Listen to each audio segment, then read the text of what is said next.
J'ai commencé sur 3000 mètres steeple en étant junior, parce que mon papa faisait cette discipline-là.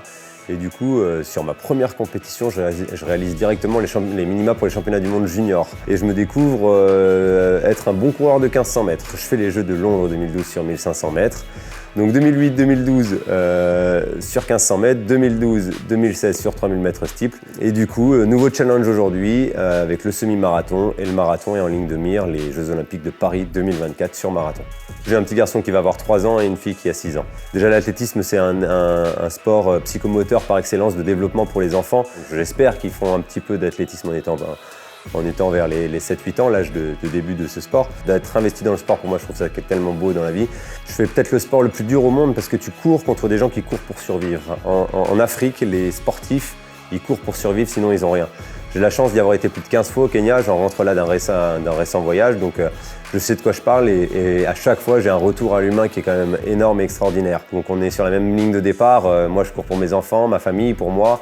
Mais au final, eux, ils courent pour survivre et aussi pour leur famille, mais pour leur offrir à manger. Et c'est dur de courir contre des gens comme ça. Mais c'est ça l'athlétisme. Si tu as un bon groupe, une bonne dynamique, ça va te tirer vers le haut. S'utiliser les uns les autres dans le bon sens pour aller chercher la performance et pas la compétition à l'entraînement, c'est quelque chose qui est important. Et au Kenya, ça tu le retrouves puissance 20. Si je fais les choses bien, que je m'entraîne bien, que j'ai de bons résultats, j'ai envie de transmettre pour qu'un jeune puisse après avoir des performances égales, voire supérieures aux miennes.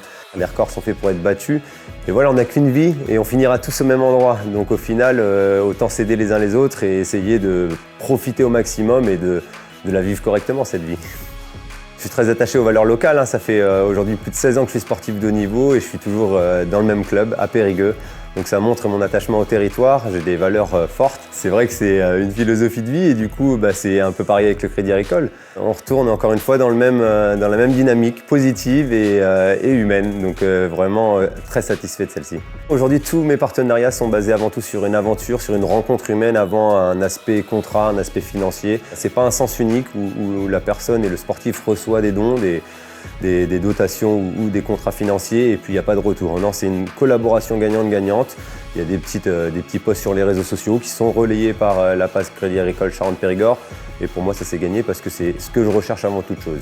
Donc je suis vraiment content d'intégrer cette team-là et ce partenariat qui s'est offert à moi, à nous, parce que du coup on est une vraie équipe, une vraie team, il y a une vraie collaboration et il y a d'autres sportifs, d'autres disciplines et du coup ça permet de créer une petite famille, d'apprendre à connaître d'autres sports et ça c'est plutôt chouette. J'ai envie que ce soit une belle satisfaction à l'arrivée et je pense qu'encore une fois on est bien parti sur une bonne dynamique et voilà, ça sera gagné à l'arrivée si on est tous les deux contents de cette collaboration.